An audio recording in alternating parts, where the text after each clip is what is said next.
Content contains adult language and humor that is not suitable for viewers under the age of 18. Viewer discretion is strongly advised. The views and opinions expressed during the following video content are those of the individual and may not reflect those of others. Thank you.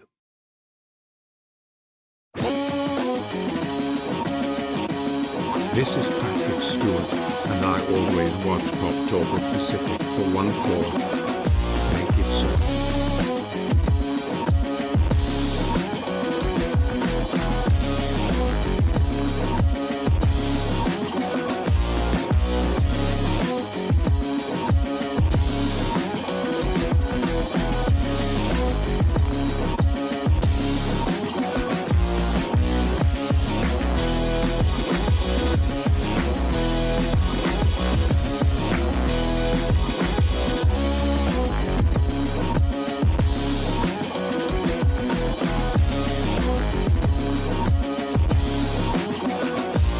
Oh my God, who the hell cares? Cash Money can put his change in my piggy bank any day. Big man knows it!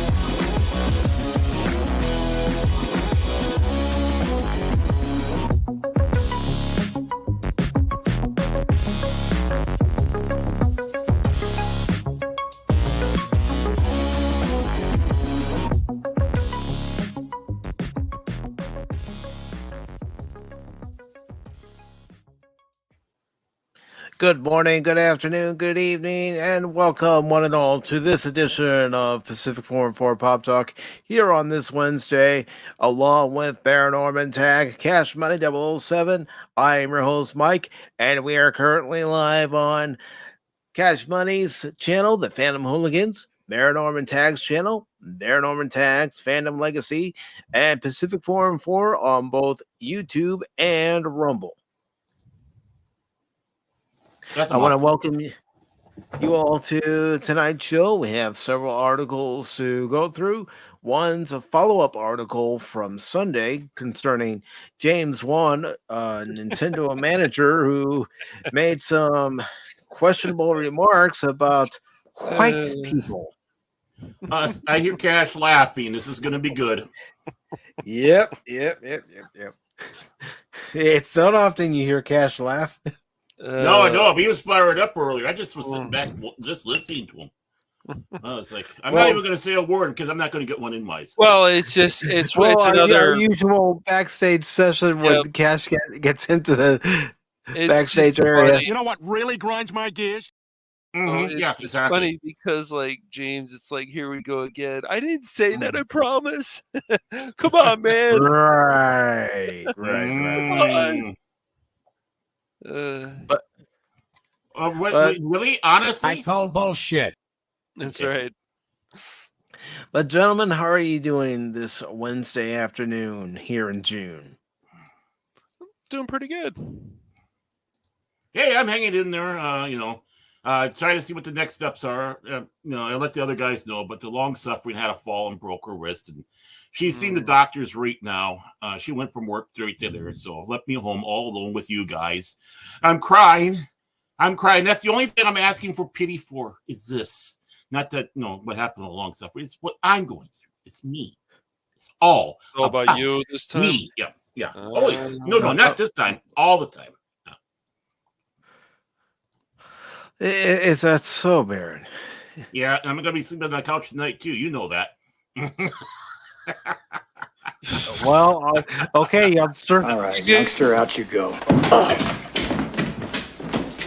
Don't come back. Ever. Well, he said he's stuck with us. He was whining and complaining, so... Help! I'm being repressed! You brought it upon yourself. That didn't take long to be kicked out. Dang, man. I was actually going to lead something funny by saying that I took some pain pills. And I might start, and this is how I was actually going to do it. I was going to go, I just want to warn everybody I took a little pain pills and such. So if I get all outrageous out here, Mike, you have every permission to. I was going to seriously, that's what I was going to do, but you beat me to the punch. I love it. I love it. I love It's it. gonna start singing the Gilligan's Island theme and stuff. Yeah.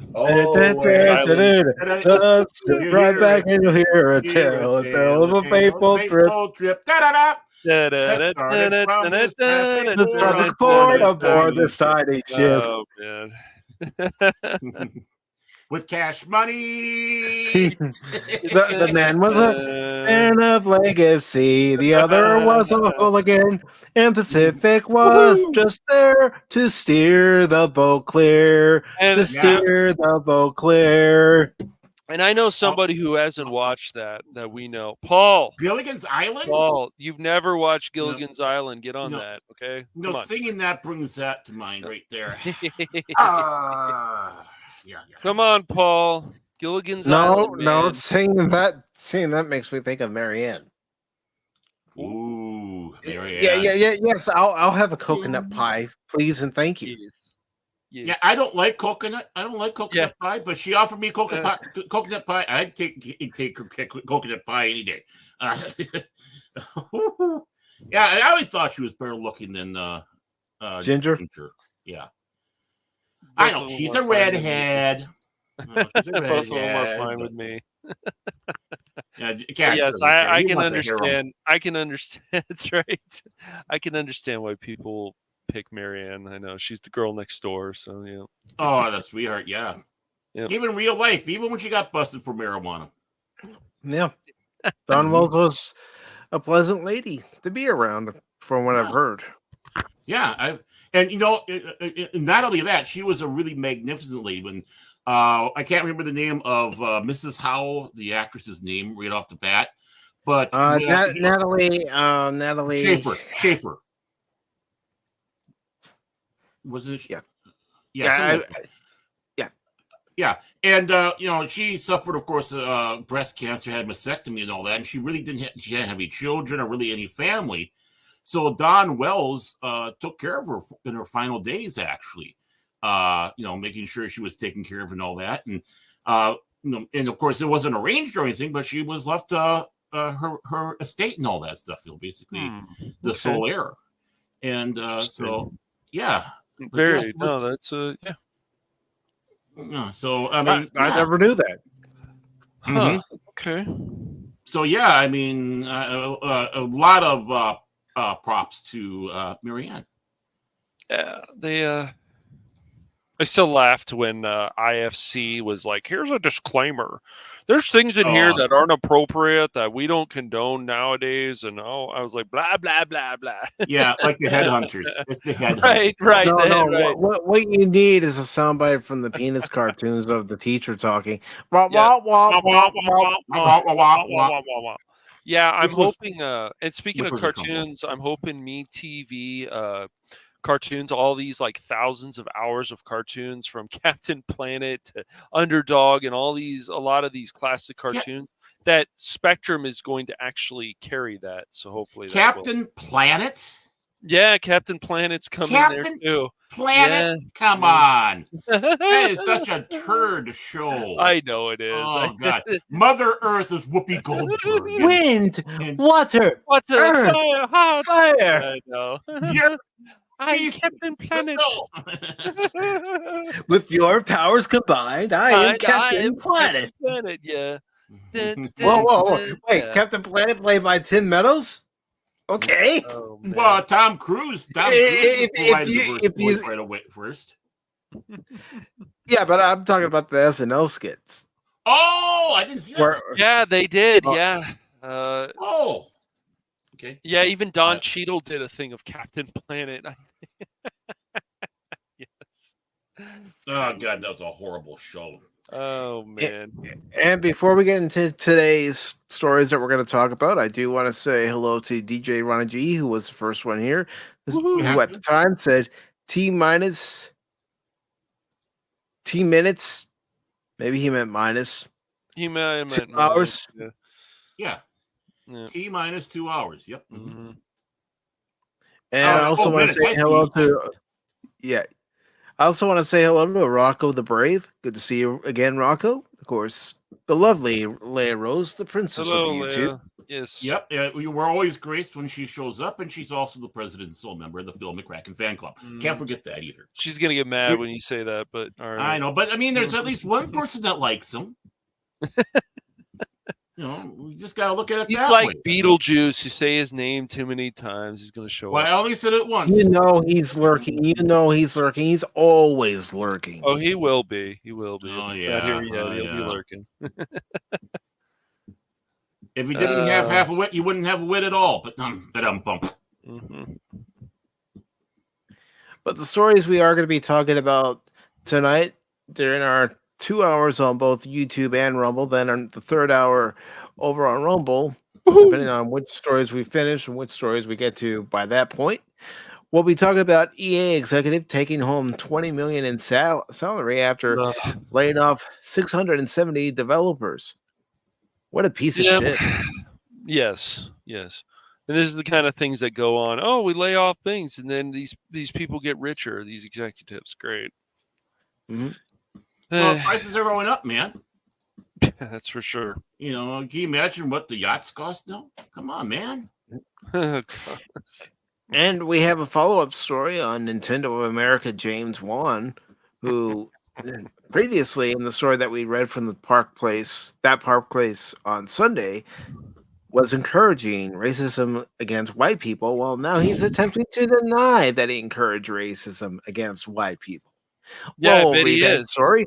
Because I'm sure Nintendo of America is like, you may lose your job. I didn't do anything. No, I think it might have gone that way. Who knows? I might have. I mean, don't kid yourself. But we'll find out when we do part 2 of the James. Is it Jim Wong? What's his name again? James Wong. James Wong. You know why it throws me off? Because it's similar to that actor from Minneapolis, by the way. But the part 2 of the continuing saga of James Wong, developer. Yes. And we have an article from Cosmic News, and we have the new design of Lara Croft, and I swear she looks like Phoebe Waller-Bridge. Looks like Cash with boobs. No. I still think. No. I stand by my previous statement. I still think, like, I know Grummies and other people because they jump on this stuff real fast. I get it to an extent, but I mean, I think she still has a face of a woman, but there are shenanigans. Phoebe Waller-Bridge. Sure. Hey, I'd rather look at Cash with boobs than Phoebe Waller-Bridge. Okay. I don't want that mental image in my head. No, I don't. I'm trying to get Phoebe Waller-Bridge's image out of your head. That's what I'm trying to do here, man. I'm trying to help. Okay. So you're trying to get Phoebe Waller-Bridge's image out of my head, but then you're putting Cash Money's image in my head with him with boobs. What is this? The hell, man? What is this? I thought I'd do somebody Mr. Belding? Is this it like goes from Mr. bad Belding to worse. I know. Come on, man. I'm trying to involve somebody else so he doesn't feel left out. Come on. One of the team. He's taking one for the team, man. Come on, man. Baron, I worry about you sometimes. I worry about me too. And we'll also take a look at on-set photos of the new Superman in the suit. I tell you, folks, it doesn't look good. That needs to be that one needs to be pounded like a drum all over the place. That's one of those stories that I don't care if 1,000 people have looked at it. The suit needs to be pounded all over the place because it's not the best. And our other story we'll talk about today will deserve this. Especially when you find out that Doctor Who showrunners Russell T Davies took inspiration from The Last Jedi for this current season. The hell you say? Well, specifically the season finale. Okay, being I didn't even watch just 1 second of it, except for the 5 generations. You've probably seen some clips. You've probably seen some clips. That's about it. Maybe some, but I mean, when it comes, what was it? The mini-series thing they did with? When basically he came out of David Tennant's dick. Yeah. Right. Yeah, that's right. I saw Tennant was, of course, running his mouth off again. I see that happen. Oh, he's getting backlash for it too. As he should. He should. And Come on, DJ Kenny, you're Running better D than- says, Maybe not. "Hello, boys." And then he says, "Whose channel should I play on my TV, Baron or Cash?" Up to you, man. How about you play the channel of Micatron? Yeah. Yes, do Give it that. to Mike. Yeah, we're Yes. doing ours for those that have not experienced the joy and wonder of Pacific414 that might stumble across it. But for our long-term viewers, please go to Pacific414's Pop Talk channel where you can hear the lovely banter of us three. Yes. Back to you, Yes. Mike. Do it on the proper channel, DJ, or else. Eh, What? Baron already said he might be a little loopy tonight, and Woo! yeah, we're all and, gonna be loopy. then I'm getting that horrible mental image of Cash boobs. God. Why Hey, can't I be Is Mike? that like? Why Is can't that as bad as Megatron? Megatron, Is leader that a- of the Pacific 414 Pop Talk? Is that as bad as that joke where you saw Megatron with boobs and he says, "Don't"? Yeah, Starscream's me Can't too. with him. identify me. I laughed so hard. Don't identify me. Don't objectify me. It's great. Well, that really stole what I was, the little quip I was going to do. Now I got to remember that one after you put that image in my head. Yes. Oh, Well, I know. I was going to say that. It's on YouTube, Baron. It's a It is parody. So funny. I know. I think I've seen it, but I remember what I was going to sit back and say. I'm so hopped up, I feel like Joe Biden tomorrow. Okay, let's bump next. You'll probably have more energy than him. So. Wait a minute. Well, You're gonna get ice cream after the show. Oh yeah, are you? Well, come on, man. Of course I'm going to have. Gonna get a Klondike bar? No, Would you not do for Klondike bar. Oh no. okay. That's what I asked Mike. What would Baron do for a Klondike bar? Everybody wants to know, No. including myself. I don't know. I don't know. I haven't had a Klondike bar in a long time. Oh. I guess I'd look at a picture of Phoebe Waller-Bridge naked. How's that sound? I'll do that for a Klondike. Oh God! Oh hell no! I mean, Oh my God! No! I just, she's he can be quite annoying, man. Boy, that escalated quickly. I mean, that really got out of hand fast. It jumped up a notch. It did, didn't it? Come on, man. I'm going out biking with my boy tomorrow. Go to Brandon Falls and Corn Pop Boulevard.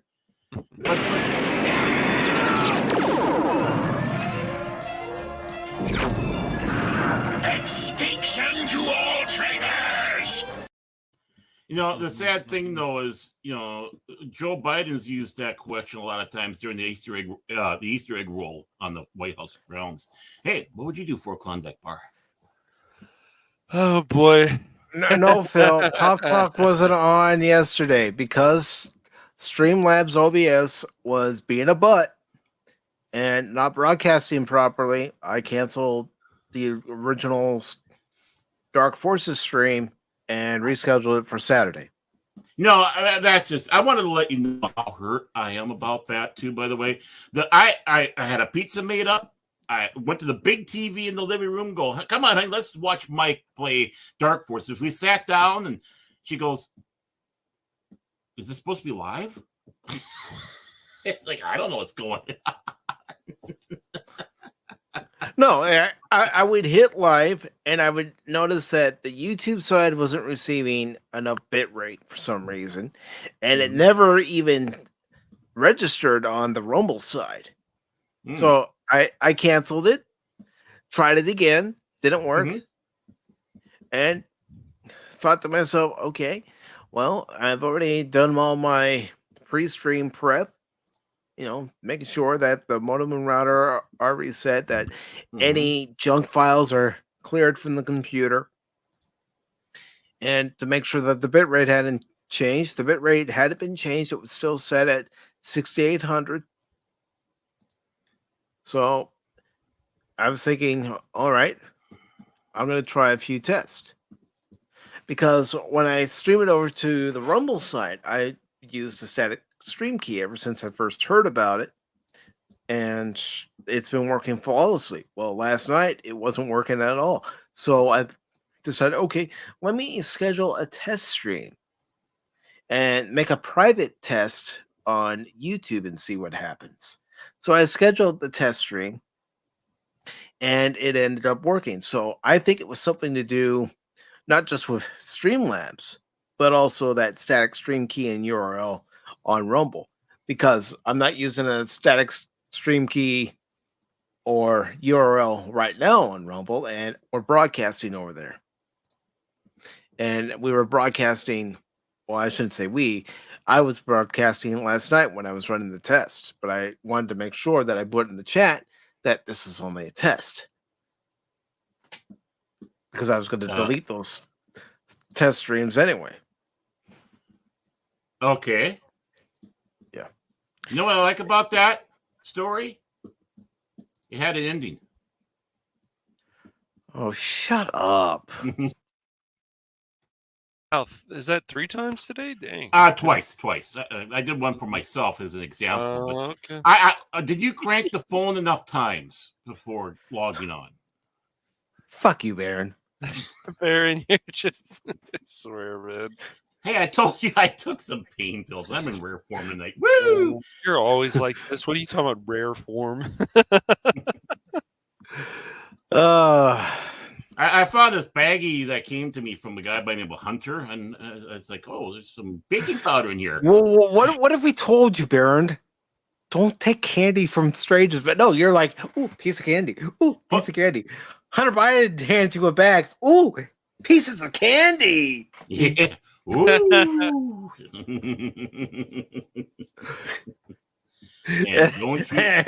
And then what we don't see, Cash, and we don't hear, but Baron's sitting there in his living room, and he's got his hands in front of him, and going, "Wow, look at my hands! Look how big they are, man! No, big and colorful, man! No, like, I'm hearing like colors. far out, man. I'm hearing colors. Dude. Yeah, man. Hearing colors. Yeah. Hearing colors now. Okay. Oh yeah, you hear colors, man. It's like, okay, hearing colors. Well, tell me at least with what you're on, you're not gonna take home $20 million after laying off 670 developers. No, I go for more. Come on, I'm not. Hey, I go for pie in the sky. That's chump change. Yes, Andrew Wilson, scum. That's scummy. Yeah, you lay off 670 developers and then you get a huge payday. That's corporate scum right there. Yes, it is. It says the boss of EA got $4 million bonus last year for launching EA Sports FC at the same time as he was laying off hundreds of developers. It's just an ordinary Monday today, and already we've had 3 stories about industry layoffs, with Embracer Group shutting down Alone in the Dark developer Pisces Interactive, Wizard with the Gun developer Galvanic Games announcing it's closing down, and Hi-Fi Rushmaker Tango Gameworks sharing some final photos of its studio before its closure. It's been like this for over a year now, with well over 10,000 developers having lost their jobs in the last 12 months, and yet that's not because of any of the publishers that own them are doing badly. In fact, quite the contrary. Despite having laid off over 670 developers earlier this year, EA has revealed that its top executives earned $60 million, or 47.3 million euro, between them over the last financial year, with CEO Andrew Wilson earning a staggering 25.6 million, or 20.2 million euro, all on his own. Wilson's pay, I guess. Wilson's pay packet works out at 1.3 million or 1 million euro in basic salary. How does he get by on just that?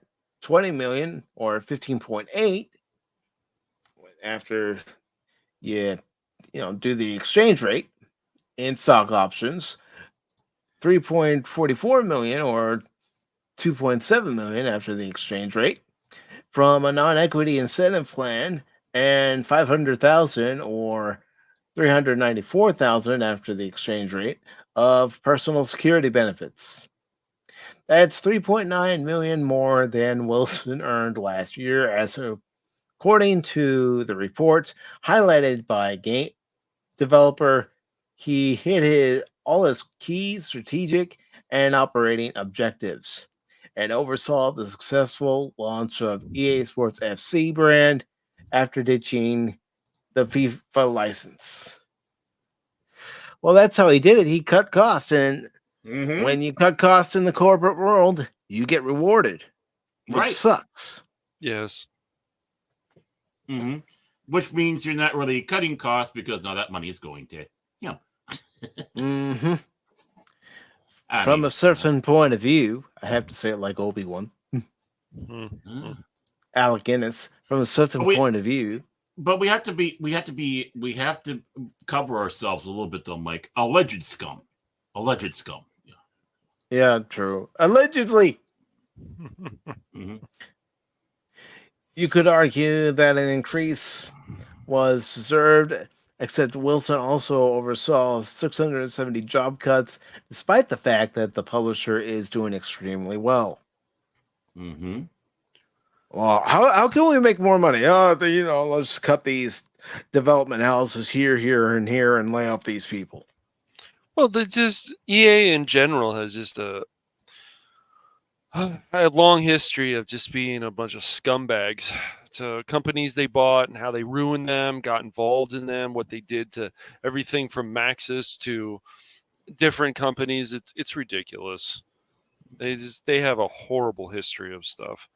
Oh, was bought by EA. Even BioWare at the time was like, oh, we're going to be working with EA. Oh yeah, well, we saw where that went. Yeah, it went nowhere. Yep. Yep. It's a mess. It is. It's a similar story for many publishers, from Microsoft to Take-Two, who know that cutting staff is an easy way to show profit growth, even if it's simply because they didn't have to spend as much on salaries that year, except for all the execs, of course. Ironically, Wilson was also praised for a year of continued employee satisfaction scores above industry benchmarks, which presumably didn't include the people he laid off. No shit. I was just going to say that. I think there's a bunch of them might not be, but Now, did they do this before or after they got laid off? They probably said, "Hey, this is great. Okay, here you go. Bye. Don't let the door hit you. Here's your severance package. Get out of here." Yep. $17. How's that? That'll handle you for a month, won't it? The average employee pay at EA last year was $148,704, or after the exchange rate, $117,221. That's not a useful figure, though, as it's heavily skewed by the pay given to execs, and almost all actual developers earned far less than that. Even so, Wilson still managed to take home over 172 times more than the average worker. That's not right at all. Really not. Goes on to say the second highest earning EA exec was president of EA Entertainment Technology and Central Development, Lara Croft, who earned over 12 million, or after the exchange, 9.5 million, while third was Mala Singh with 6.9 million, or after the exchange rates, 5.4 million. Her job is Chief People Officer, so presumably her workload got significantly easier recently on the account of having far fewer people to officiate over. No shit. I'm going to be saying that a lot tonight. Wow. All right. So that's how you pretty improve your much. productivity. I don't have that many people to watch over. See, I can get much more done now. Look at that grin on that guy's face. I mean, It's just smug, arrogant look. Yes. Just my opinion. Mm-hmm. He's one of the lizard people. Yeah, I agree. Look at that. You can tell it's not put on proper. There's some stuff that, you can see the gills on the side. I'm going to give the media a lot of credit. They've been on this for a while now, and I'm glad they are, because these studios closing down. The only time I feel like a lot of these studios deserve to close down is when they just keep giving headaches to consumers, and they're doing things that are being they're shady. They're doing slimy stuff, and this stuff is definitely in the slimy category. It's like, oh yeah, I got rid of some workers and I got a big fat paycheck, bitch, in your face. Yeah. And now I can buy that new jet, new yacht, or new mansion. I can buy that 4th vacation home if I want. Yes. Or that really expensive car I've been looking at. Yep, pretty much. This guy's scum. He is scum of the corporate world. Mm-hmm. I hope the media doesn't tell these laid off programmers to learn the code like they did to all those other people that got fired. Stupid. I know. Yeah, it is. It's very stupid. Can you imagine the press doing that? A bunch of people who worked all their lives with their hands, they get basically laid off because of all these problems, and they're told, "Hey, learn the code." And then the reporter that stepped back and reported that gets laid off themselves, and they kind of go, "Hey, now it's your turn to learn the code." Yeah. What goes around comes around, It's like... But it also goes to show that these game companies don't care, because they are taking a page from Hollywood by using companies like Sweet Baby Inc. to dictate what can and cannot happen in games. Mm-hmm. Yes. The DEI crap is just it's still a problem. Yeah. Mm-hmm. Well, it's going to be interesting to see if that is going to play a part in Insomniac Games finally losing money. But I mean, even Spider-Man 2 had a bloated budget, and we only found that out because of the leaks. But have better security over there, guys. Don't open emails or whatever the hell you did. I mean, have better security. It's like when CD Projekt Red thought it was a good idea to put it on Google Docs or whatever it was, a lot of the important information about The Witcher 3, and then it got leaked. Somebody hacked it. It was Google Docs or something like that. The Google Drive, whatever it is. Yeah, it's not the smartest things to do. No, it wasn't very smart. Nope. But you know what? Also, wasn't the smartest thing to do. Be a James Wong of Nintendo. It's part two. Part 2 of our ever-loving story. Yep. This is a follow-up to a story we talked about on Sunday. Mm-hmm. So let me get article posted on all platforms. Mm-hmm. Should we get the sympathy music playing? No. Not the violin. I didn't do it. Yeah. No. It's like that Sessler guy. No, say those things. Yeah. He dug his hole. Now he's got to lie in that hole. He made his bed. Now he's got to lie in it. Yes, he does. This is by John F. Trent, formerly of Bound Ends Comics, now of That Park Place.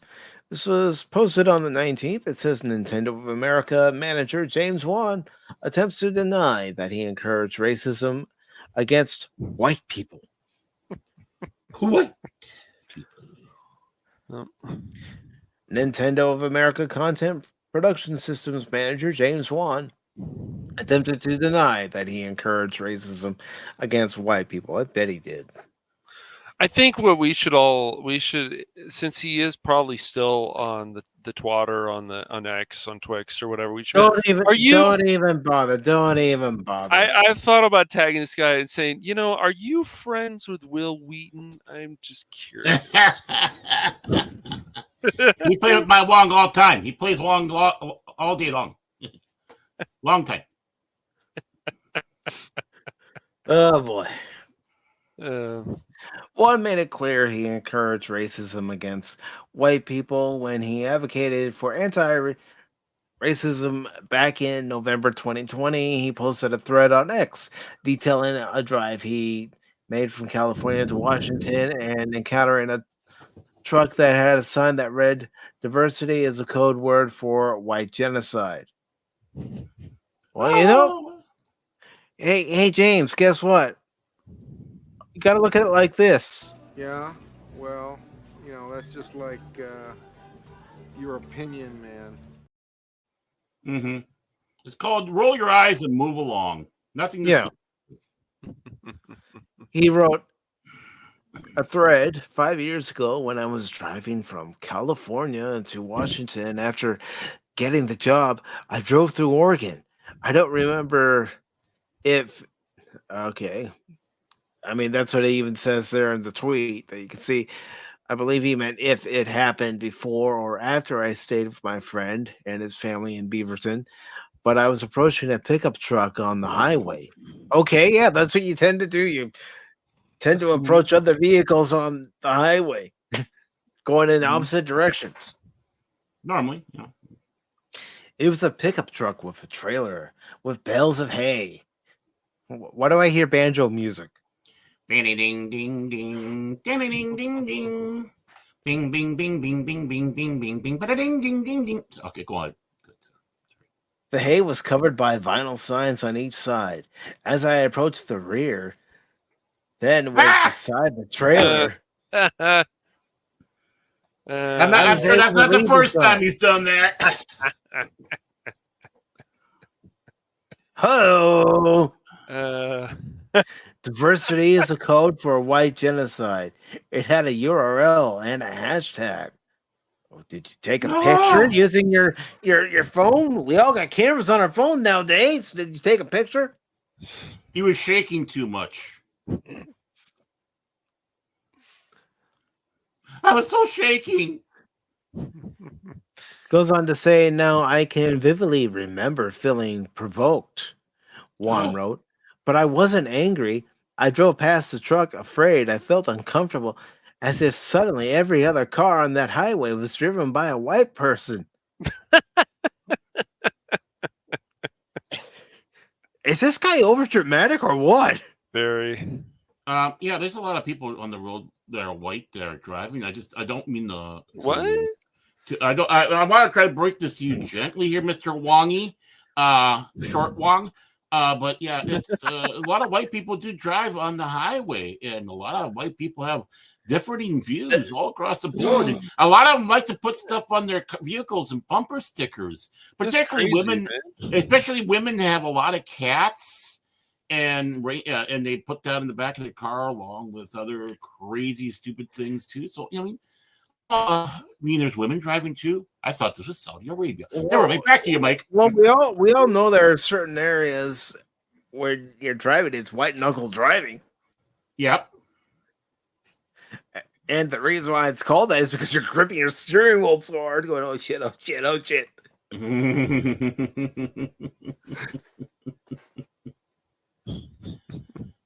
Trust me, there are areas from here to Virginia. It's like, oh shit.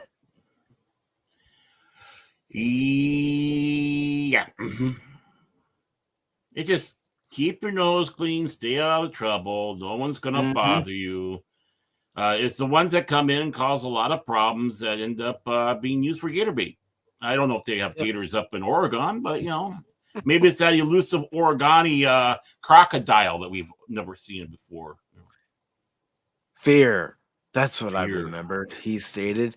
I remember driving into a small town to eat at a Subway because there wasn't going to be any food for much further into the drive, and that I needed to eat my food fast, play cool, and then leave because everyone in there was white. Oh no! Sounds like a bad Halloween horror flick. Everybody in here is white. Everybody in here is white. Coming this October to a theater near you. White people's revenge. Yeah. There's white people in this town.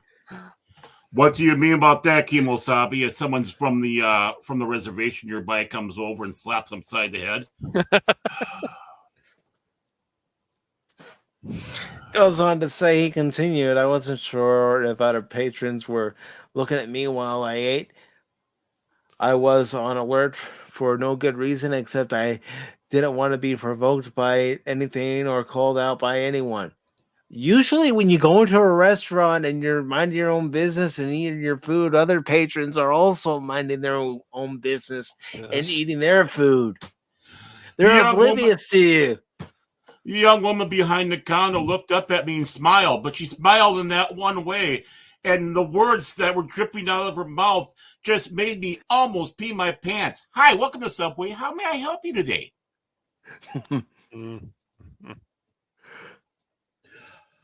I thought I was going to Quiznos. Sorry. I don't even know if they're still around.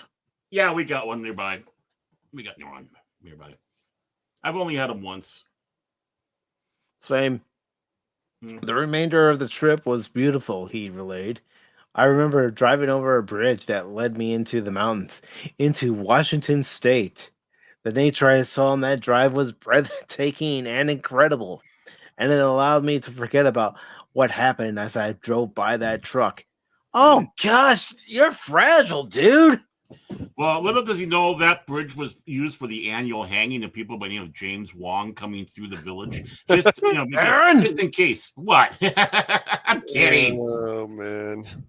No, I mean, this is absolutely ridiculous. I mean, for crying out loud, how can you? Is that ridiculous? Is that ridiculous? I mean, if this was reversed, right?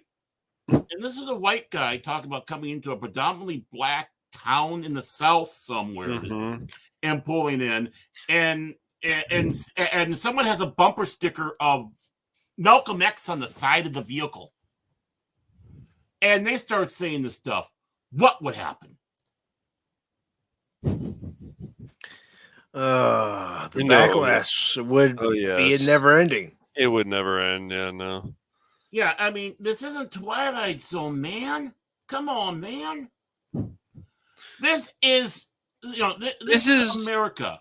And I'll bet you that town is split because you're in Oregon. Oregon is one of the most liberal states out there. These are the most... These are the annoying people because everything has to be so dramatic with them. I was scared for my life. Sure. I'm scared for my life every time I come on to Pop Talk. Me too. Especially with Cash and Baron. The thing is they probably found that lone person who's got the shortwave set so he can try listening to Alex Jones. And that's possible. The one person. Yes. Hey, we got that town there? Yeah, we got one listener. Hey! That's right. That's it. Every time. To no surprise, one then called for racism against whites. I still think about the drive once in a while with the discourse of racism, anti-racism, etc. I remind myself of how I felt at the time. I think it's a reminder that we all really do need to be anti-racist. We need to call people out when they make that simple joke. What about you? You're making a mountain out of a molehill, dude. Well, you know what? I agree with them. James Wong, you're a racist. James Wong, you're absolutely racist. No, that's racist you're doing there. Okay, you want to be called out? We're calling you out. If someone's going out there doing racist things, well, congratulations, man. You just won the prize. Because what you're doing is just that. Fear-mongering another ethnicity is racism. Yes, it is. Yeah. No matter how you spin it, it's still racism. When you're trying to spin the hearts and minds of people to be afraid of somebody else that is not like you, whether it's skin color, religion, chin, I don't care. All across the board, right? It doesn't matter. If you're doing that, you are promoting bigotry and racism. I should say. Congratulations. You won the prize. How does it feel? This is the Alec Baldwin Douchebag Award for the week. Mm-hmm. You guys are you guys are worse than that. They project. You're worse. Yes, always. You are the first NIMBYs out there. These are NIMBYs. They'll go out there and talk to somebody's face about how wonderful they are and promote, but they're not moving my neighborhood. And I do want to say hello to Kathy Skywalker, who will be our guest next Wednesday on Pacific414 Pop Talk. Unless we scare her off, but we hope you're there. No, what this guy wrote was, and you know what? My tone of my voice, I am not offended. I'm just irritated. Absolutely irritated.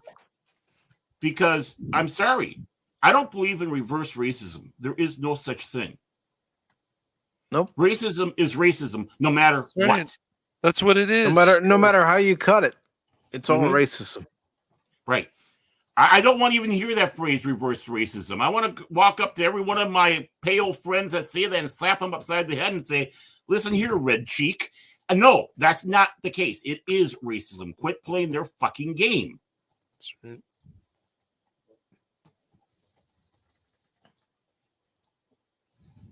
DJ Ronnie G says, yay and greetings, Kathy Skywalker. And Kathy Skywalker says, looking forward to it. So it goes on to say, author Ibram X. Kendi makes it clear in his book, How to Be an Anti-Racist, that being anti-racist really means to be racist. He wrote, the defining question is whether the discrimination is creating equity or inequity. If discrimination is creating equity, then it is anti-racist. If discrimination is creating inequity, then it is racist. Kendi then elaborates, someone reproducing inequity through permanently assisting and overrepresented racial growth into wealth and power is entirely different than someone challenging that inequity by temporarily assisting an underrepresented racial group into relative wealth and power until equity is reached. It is clear that he is endorsing discrimination based on one's skin color. And this is exactly what Juan is doing.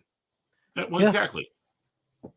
And, when it comes right down to it, it gets more insidious than that, Mr. Wong. It's not necessarily color that does it, but family. Go to many of these places and you'll find that there's a couple people with the quote-unquote prominent families, and they're treated far different than the rest of the people. And that town might be all, wait for it, white. Mm-hmm. Discrimination happens across the board, even along social class. Yep. And Kathy says, I am a fan of a lot of shows and movies, so you're in for it. That's all right. It's all about you next Wednesday, Kathy. No, I'm scared. And I'm going to play this clip real quick. Anonymous. Anonymous. Anonymous.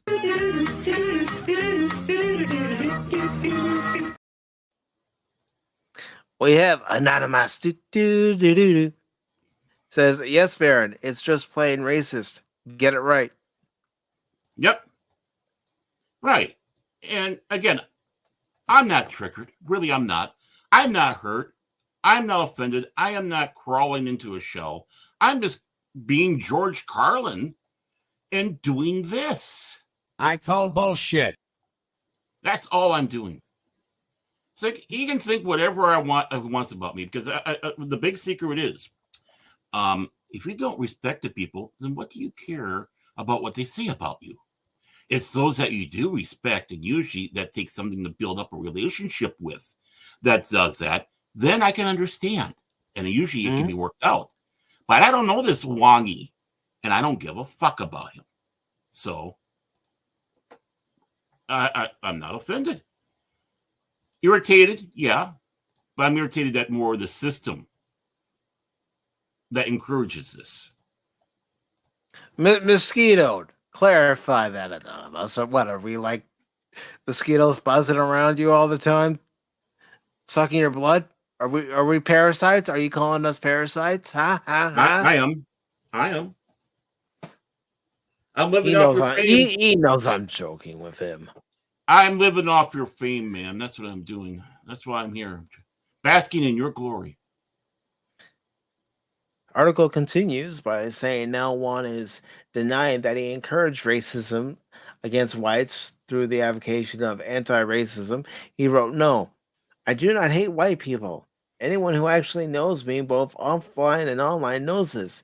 And I never encourage racism against white people." That's patently absurd.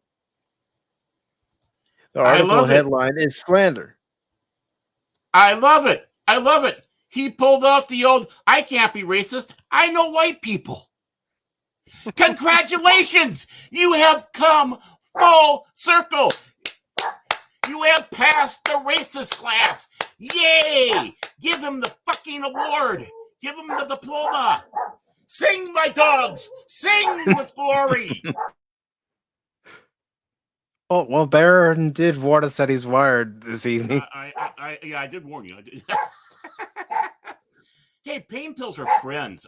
Hey, dogs. Hey, okay, I'm done. Okay, thank you. They went off script. They were starting an ad lib, so my apologies. People are butts, Kathy. I'm just gonna say that they're butts. Mm-hmm. I love and, it. And you're right. You're right. The person's an idiot for saying that. Mm-hmm. I'm not racist. I know white people. I love it. I love it. I love it. I love it. We need to make that into a bumper sticker. I'm not racist. I know white people. And then underneath it, James Wong. He continued, that should be obvious to anyone who can take a step back, a deep breath, and look at the website to which the article belongs. Something feels off about it. Like it was written with help of AI. It's clickbait with an invitation to throw fuel to its fire. Well, if it was, James, then why are you so quick to defend yourself? He's pulling the cheap fake now. Yay! He's ahead of the game. Are you saying that it's slander, James? No, really, I want to know. I want to know. Is it slander? Mm-hmm. If it is, you have a case. You have a case. You can go after him if that's slander. Yeah. Articles like it are incentivized to attract engagement and generate hate and toxicity. Just like this platform you're reading my post on, he stated, well, then why are you using X? Mm-hmm. Because these people are narcissists and they need attention. Then they go, oh, they're coming after me. I didn't do anything. Like, if you actually did something, then it's one thing. But he obviously did. But if you didn't do something, then yeah, you should defend yourself. But this guy is just, because he's using X because it's a platform to help spread toxic and all the other stuff too. Right, so exactly. I mean, again, going back to the source. Good job, James. They say this. No, I didn't say that. Then they go, I'm a victim. That's how this guy is starting to act. Oh, that's next. Yeah. Well, he already is. He's already seen. Yeah, of course. The headline of the article is designed to trigger folks, and the narrative is manufactured. Yeah, but your tweets, you might say to me, what do you have to say about yourself?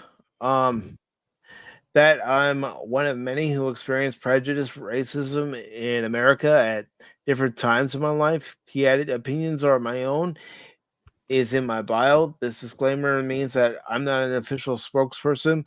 It's not difficult to process this. Yes, but James, people know that you work for Nintendo. You represent Nintendo whether you're on the clock or off the clock. Yeah. You're never off the clock in that position, honestly. Yeah. You aren't. And James, we all should know this, that what you post on social media may come back to haunt you one day. Next, he wrote, I've been told the article spawned a Reddit post about me, as well as a YouTube video going over said article. I haven't watched the video and have better things to do with my time, like actually working sustainably, as I can in this line of work, maintaining healthy relationships with everyone and enjoying life and video games outside of a job. But no, let's grab pitchforks and torches, folks. I'm just a person in marketing with a long history of game industry work who has helped ship actual products since starting a QA in 1998. But James, again, we all have to be careful what we post on social media because, again, it will come back to bite us in the ass. I got to sit back and say, so you list all that stuff. So Mussolini made the trains run on time. I mean, it's the same thing, you know. He goes on to say, I evolved in my career path by being respectful, becoming a better listener, and working ridiculous hours. I joined Nintendo almost 9 years ago. If anyone bothers to look at my pinned self-intro or other tweets where I'm celebrating another milestone year of working. But now let's go to toxicity generating website like It's the Bible and believe with other circles that I wasn't hired based on my work experience, ethic, and skills, he said. Additionally, no one said that. No one's saying that. No one's saying that. No one said a word out of the entire article about that. No. Additionally, it may shock some to learn that organizations can have thousands of staff who don't and can't know everything about the goings on. It's the entire opposite of a hive mind or a mob, he continued. Next, he claimed he was being harassed. Those harassing me and others are the ones doing the actual gaslighting and rage baiting.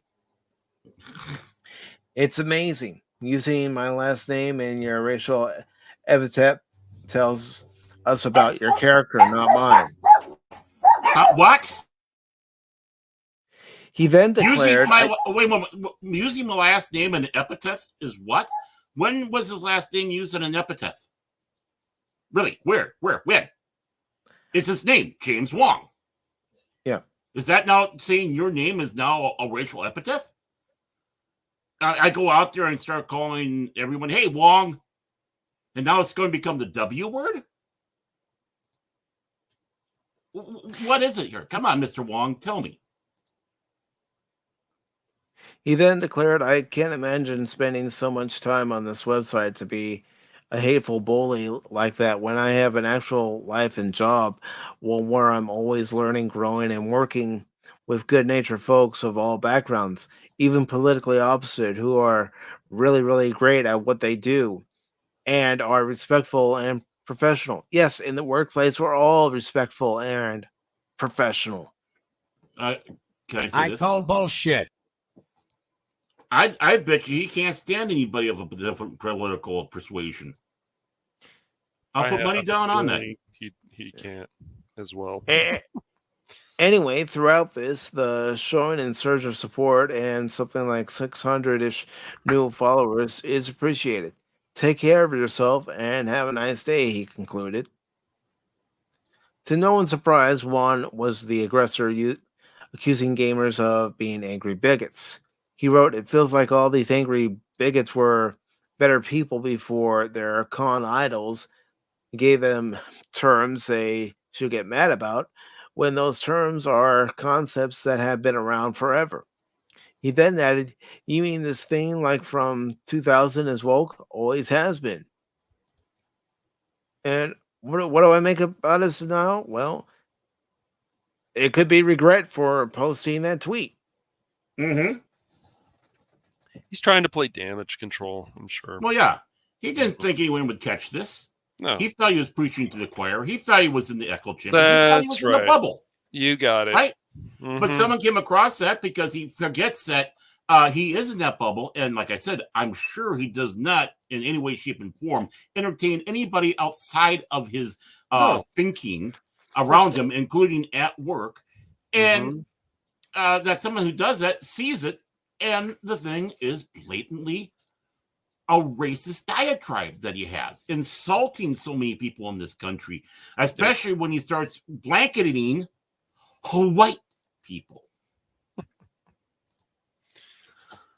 That's why, you know, this Right. is just another example of the clown show, man. That's it's just every time. No, honestly, I don't care if he's racist or not.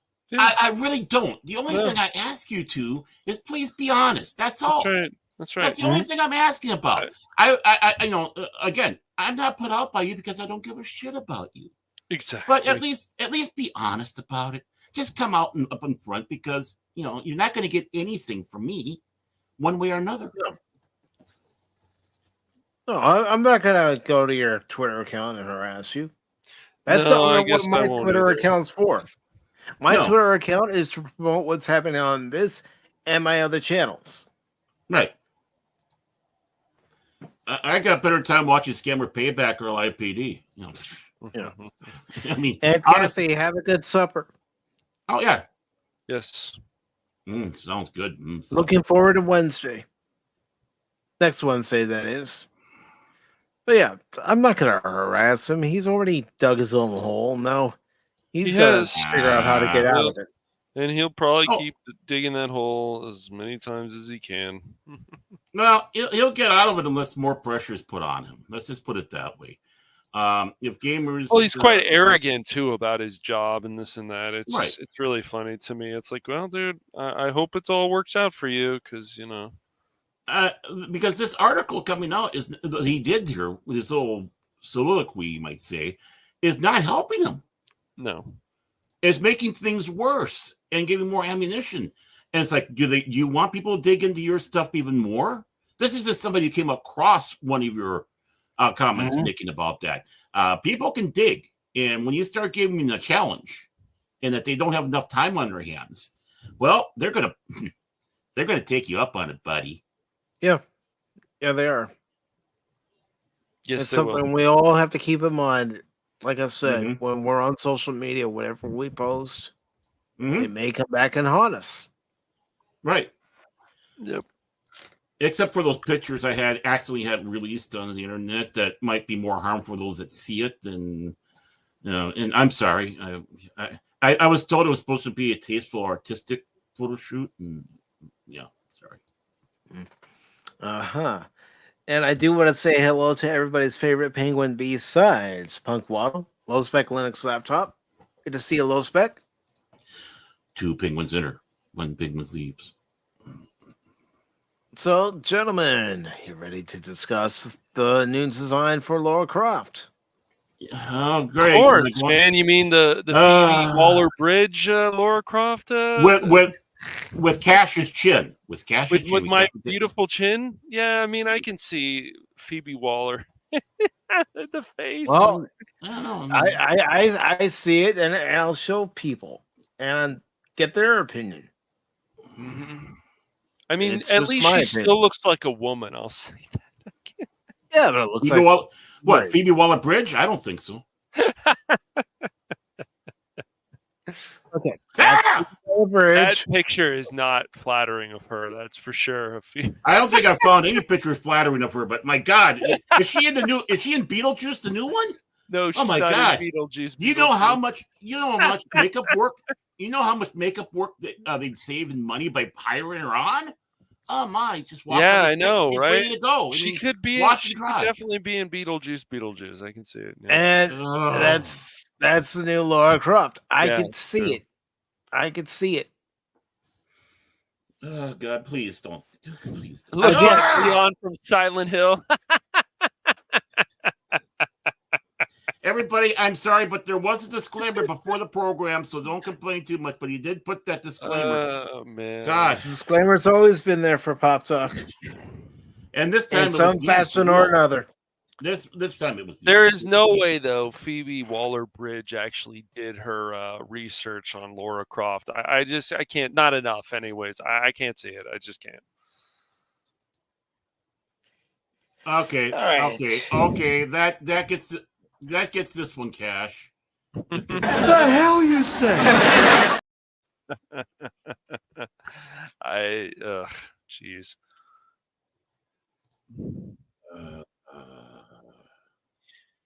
It's something, man. It's always something. And DJ wants to know, would they them date me? I don't know. You'd have to ask them. I think you better ask your turtles there, DJ. See what they think about stuff. Turtle bar. Oh my God. So this article is by Matt McGloin, and it says Tomb Raider reveals Lara Croft redesign. First revealed back in February on the character's birthday, this is apparently the unified look to be used across all forms of media. Once again, going viral thanks to IGN reposting an article on X. Check out the Crystal Dynamics redesign of Lara Croft in the upcoming Tomb Raider Next video game. That's their title? Tomb Raider Next? Why not? It's worked for. I mean, I guess. Like when the Indians changed to the name Guardians. I mean, come on. Tomb Raider, the hunt for more legends, or Yeah, I like that. Sounds better than Tomb Raider. Yeah, Tomb Raider Next. I mean, Shadow of the Tomb Raider was a pretty good title. Rise of the Tomb Raider was a good title. Good. How about Tomb Raider? The saunas of Lesbos. There we go. The saunas of Lesbos. Of Lesbos. You know, it's an island. Lesbos. Well, yes. Well, what about the Legend of the Tomb Raider? Yeah. Or just Legend of the Tomb Raider. And what are they going to do? Reboot the series again? There's no reason for them to do that. Oh, for fuck's sake. The image below first surfaced on February 14th, Laura's birthday, on a newly launched Tomb Raider website. The pic features Lara Croft looking like her classic Tomb Raider self with the blue tank top, brown shorts as she sports two guns. As noted, the image looks just like the character in Call of Duty, so this is assumed to be a new unified look of the character. This might also be the look in the upcoming live-action series coming to Amazon Prime from Phoebe Waller-Bridge and Marvel's writer Megan McDonnell. Boo! The new Tomb Raider Next video game also has Amazon games supporting development. So again, this looks to be the unified design across all forms of media. If it's not broken, why fix it? Her face was fine. Look, I understand what Low Spec is saying about Rise of the Tomb Raider, but her face was fine in that. I don't think her face is terrible in this or anything, but it's not the best. It's because it's not the best.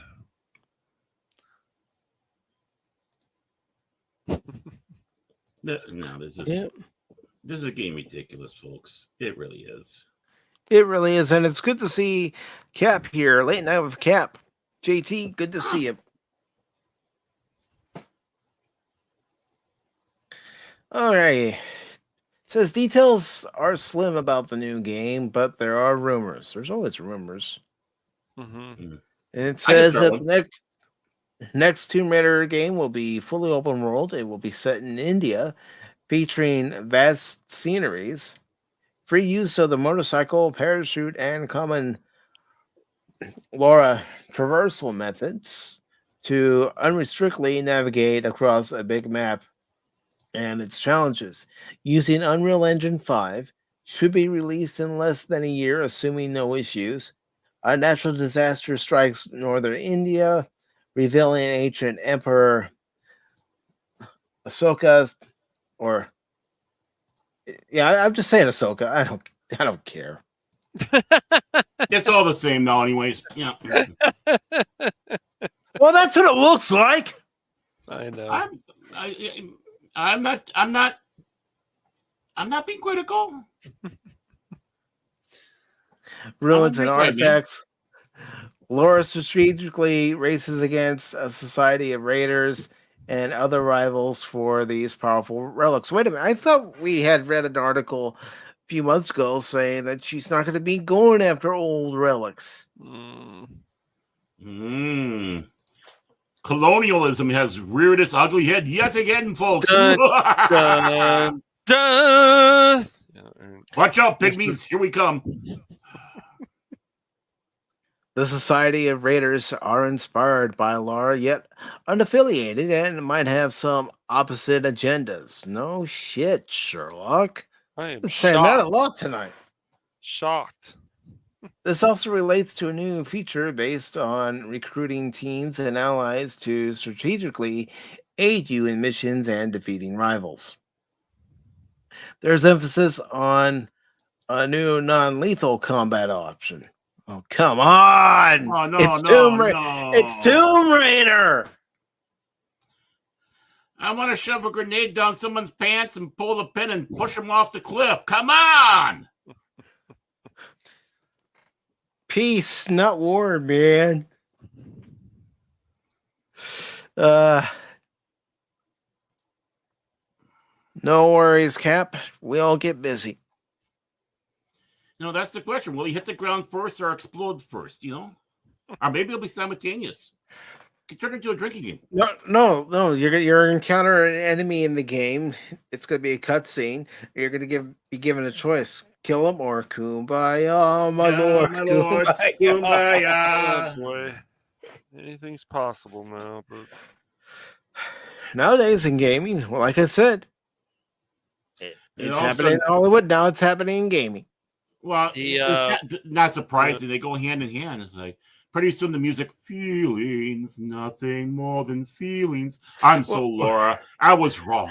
Look, I still feel we need to discuss our feelings, Cash and Baron. That's right. Laura's going to teach us how to get in touch with our inner feelings. Okay, I'll tell you when I know what I want to feel. Sorry. I understand the argument about, yes, I want to see the gameplay and stuff, but this whole thing about this stronger jawline on these female characters is just getting ridiculous. Yes, I understand that some people are probably going crazy, like, oh, it looks more mannish and stuff. But I mean, yes, it looks like a woman, but it's also like you can't put it past them that they're not going to do this stuff because of things we've seen with Fable. Other stuff besides it. Fable is one of the worst. What about Horizon? Examples. The Horizon games. Yes. The especially not the first one, but the second one definitely. Yes. What about the new Mortal Kombat? How they made? Yes. That's not it. That's a bad. Yes. Yes.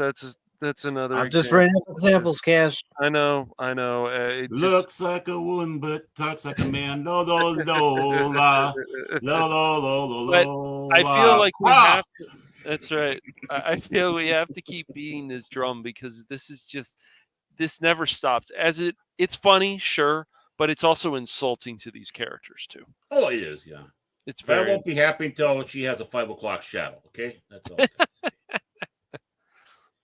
Yep. Well, I'll tell you what's insulting to the character. Have you seen the pictures for the new Superman? Well, that looks like fan of the suit. Well, that looks like that's Henry Cavill right there. Oh, that's the one. That's the one. That's not what we're talking about, Bear. That's not what we're talking about. Looks like a pencil neck geek. Get the Henry Cavill back. That guy looks like a pencil neck geek. So we have this article by J.B. Augustine from Down in the Comics. So I'm not going to actually read it. I'm just going to go through and show you all the pictures. Yeah. Yeah, look, hell see, is they that? also, if you look closer on it, Baron, too, it has these stripes on the suit too, Yeah, I which see it. looks kind of. Do you see them? Okay, I didn't Yeah. know if you saw them clear enough, but No. because the picture's a little smaller. Yeah, I can It's see it. just, Yeah. yeah, okay. It's just it looks weird. I It's can got some enlarge kind it of if you like need me to. yeah, it's got some kind of extra emblem on it. The stripes. It looks. I don't think it I looks don't that know. good. And then the the other part is a bit baggy. I don't know. It's just kind of yeah. If you can see the patches of the other Yeah. stripes. I just yeah. We were Yeah, he talking. needs. Mike and I were talking about this yesterday on 540, and Yep. it just. I think Uh, this is one of those stories that needs to be, and pictures keep being shown. It's just yeah, not the definitely best. needs more padding in the front there, if you know what I mean. But no, and Yeah, no, that's Superman. He looks that doesn't look like a Superman to me. it just doesn't it's just that fabric too. It just I know other people are like, what now you guys are gonna complain? Like I've already seen a bunch of tweets about this. Like, yeah, I'm gonna still complain about it because it just doesn't look that good. Why do we need those patches where we had the Christopher Reeve one and then of course, the one with Henry Cavill? I like those suits. I don't care what Mhm. anybody says. I think those suits were fine. Even Brandon Roth. Yeah, his saying suit what? wasn't bad either. I Well, agree. Yeah. Yeah. Or Lois and Clark, with Dean Cain. Yes. I mean, those Yeah, are your Dean Cain. classics. Yeah, Now, absolutely. Yeah. I am happy to see that they got the quote unquote red shorts again because I always thought, Yeah. this didn't seem right without that differing of the colors. True. To break up the color scheme Yeah. a little bit. So I'm sorry, I like that classic look. I thought that was a bad move Yeah. to take that away. Exactly. Yes. So I said something good. I said Yeah. something good. I like the S. The S kind of looks back to the old days too. Yeah. Yeah. It's hard not to be critical of this because we have the awesome suits before. The awesome suits are fine. But what did we say? If it ain't broke, don't fix it. It's just Right. But really, maybe if they put somebody else in that Superman suit, maybe it'll look better. I don't know. I don't know. Yeah, I don't. it I'm not definitely sure. doesn't fit him right. Some people have said, "Oh, it'll look better in CGI." Other people are like, "This suit looks really good." I'm like, if you feel that way, fine. I can't. There's just the fabric is just not. If you need CGI to fix the Exactly. suit, there's Yeah, something man, wrong right? with the suit. Yep, Oh, exactly. God. That's the whole thing, dude. There's something wrong, Hey, you know something? This bottle of my painkillers, it says that not to take with alcohol. Uh-oh. Yeah, I get that, man. Some people I wasn't crazy about Cavill's suit myself. I understand that. Some people No, probably I didn't thought like it Cavill's made- suit. It looked too tight or something. I don't think it's a terrible design. It's better than this one. I just didn't like that. You did have the red in the cape, but the suit itself was all blue, except for right. I got you. It Yes. didn't have the right. Yeah, right. They did that. There's an iconic look to Superman that you need to maintain, even in films. Just like there's an iconic look to Batman that you need to maintain. Agreed. You can change the color of the suit, but it still has to look like a Batman suit. Mm-hmm. Yes. Mm-hmm. Exactly. And I mean, obviously, with the '89 Batman, they took a big change because of an all black suit. And looked like more armor than anything else, but in all reality, it still had the look. It had the yellow or gold oval with the bat in the center, and you had the little pointed ears. And you had the cape. I mean, that's Batman. It is because he's Batman. I'm Batman.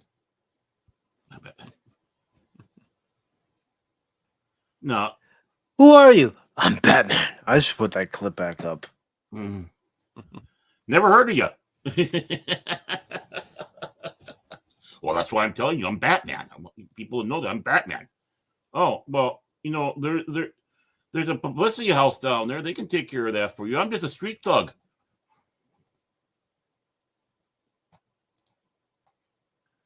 Back to you, Mike. Yeah, it would actually. Yeah. I mean, even somebody. Let me get back to it.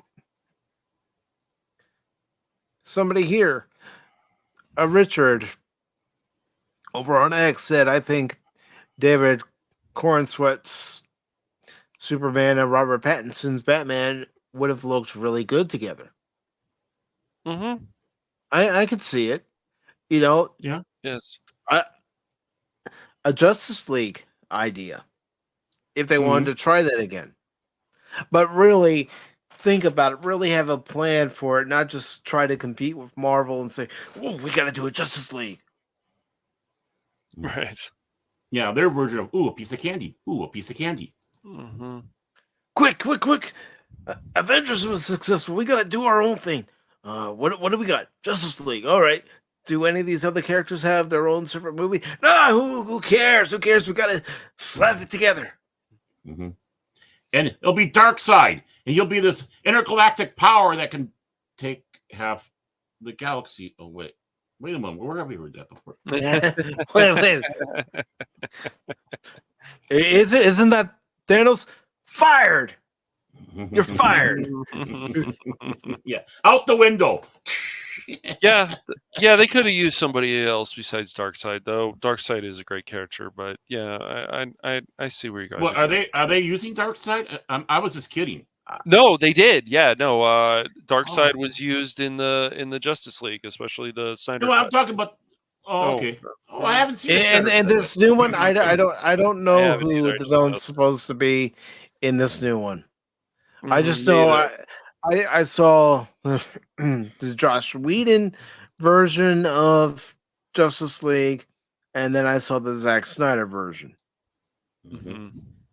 And honestly, I didn't like the Joss Whedon one, and the Zack Snyder one, I had to take breaks watching that one. I couldn't sit through the whole 4 hours watching it. Yeah. I understand people have some mixed feelings about that, but I would still say that's probably a better direction for DC than what's going on now. I just think these guys are somewhat lost. I don't think James Gunn and Peter Safran have a direction. Just my opinion. I'm like, it's just watch some of the old animation stuff from the 90s and so on. You get so much inspiration from that, and just build on that. Especially since they're all. Mm-hmm. What's the old? I'm sure animated pleasure Superman shorts from the 30s and 40s. Mm-hmm. Those are fantastic. Yes, they're in public domain as well. Mm-hmm. I mean, this guy hates the '89 Batman. How do you know he even? I know that's drives me crazy, because a lot of that was being based off of '89. Drive me crazy. It's like, however you feel, you have to understand that movie did so much to push things, push Marvel films, even DC films, even superhero films in general. I mean, just even if you don't like that, you have to understand, you have to respect that enough to say, you know, we want to. If people would just come out and say we want to continue in something more like Batman '89, I think that would make a lot of fans happy. But they just won't do it. They won't do it. So, well, I mean, if he loves the Flash so much, it must have irked him when everyone responded well to Michael Keaton. Right. And even in that, but then you hear the rumors. I don't know how true they are, but you hear how crappy Michael Keaton was treated on the set of Flash. I'm sure he was. Mm-hmm. I'm sure it's like, wait a minute. Without Michael Keaton, you wouldn't have your cinematic superhero universe DC. Mm-hmm. No. And I'm not going to forget, without Christopher Reeve, you wouldn't have that same cinematic universe. Right. No. I know they didn't refer to it as such back then, but still. Because he really didn't have that back then. It just doesn't make any sense. You want to take on, you're basically almost like the CEO, or you're the one in charge of DC, and you want to hate on Batman '89. Like, even if you don't like the movie, but you can't understand how important it is. Come on, James Gunn. What are you doing, man? James Gunn we're talking about. And people will be like, oh, I'm still excited about what James Gunn is going to do. It's like, did you watch the Suicide Squad? Oh, it made money. So? Whatever. He's too busy. I'm not hating on people who like this stuff or don't like this stuff, but it's just, it's so crazy to me for anyone to come out and say Batman 89 is a problem. No, I didn't like that movie. Come on, James Gunn. Seriously? Just say I didn't like that movie, but I understand that it's important. Can he say those words? No, of course not. No, he's too busy trying to wipe all those tweets about kids off his Twitter. Yep. He'll never understand what the 89 Batman film means to those of us who were 11, 8, 9, 10, 11, 12, 13, 14 years old at the time when that movie came out. I was 11, so. Yeah, it's just... I was a 35-year-old virgin. If we don't have Batman 89, how do we get to the point that we get the Nolan films? I don't think the Nolan films happen without that film. I just don't.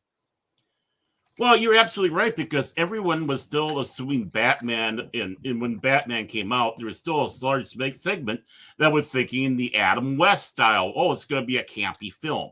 And that's all they associated Batman with, was the campiness of Adam West.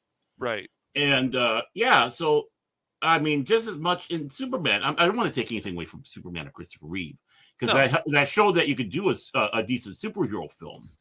Yeah, but Batman 89 really was good the one too. Yeah. And Batman 89 though gave it legitimacy. Yes. And really got people going.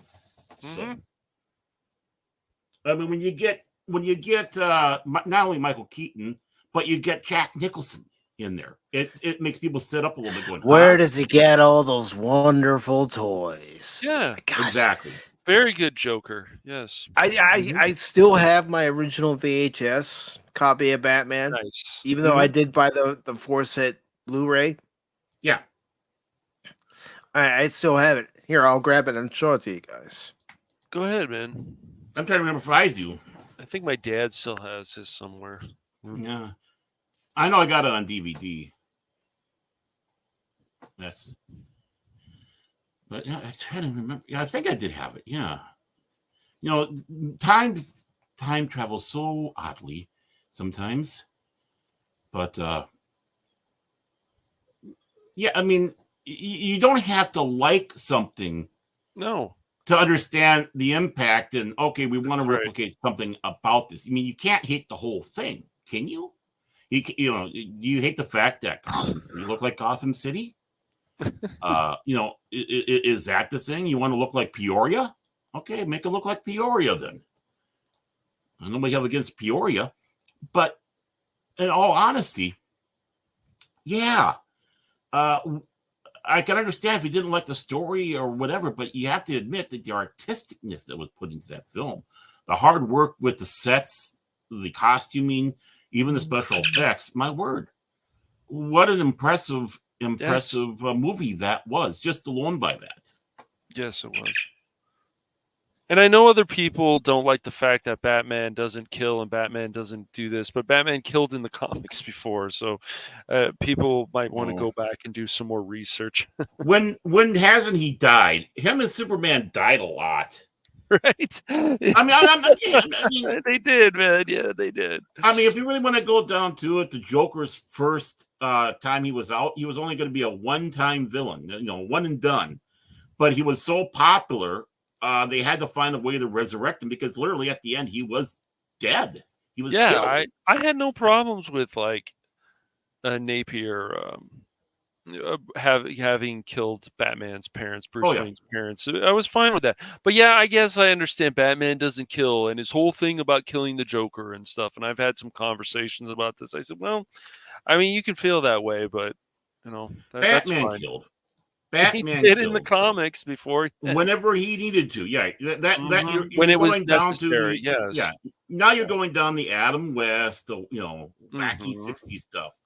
But I mean, even Batman 89, didn't he tuck that dynamite down the guy's belt and shove him over the side of the building with a smile on his face, and you heard the boom? No, it was just a scratch. It was like a lightsaber through the heart. I mean, he was fine. He had to do what was necessary in the Dark Knight. He just had to. There was no question about it. That Well, I'm man. talking about.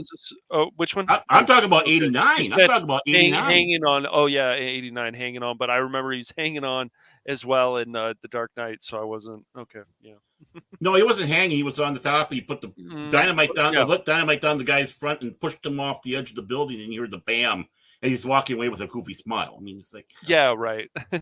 Yeah.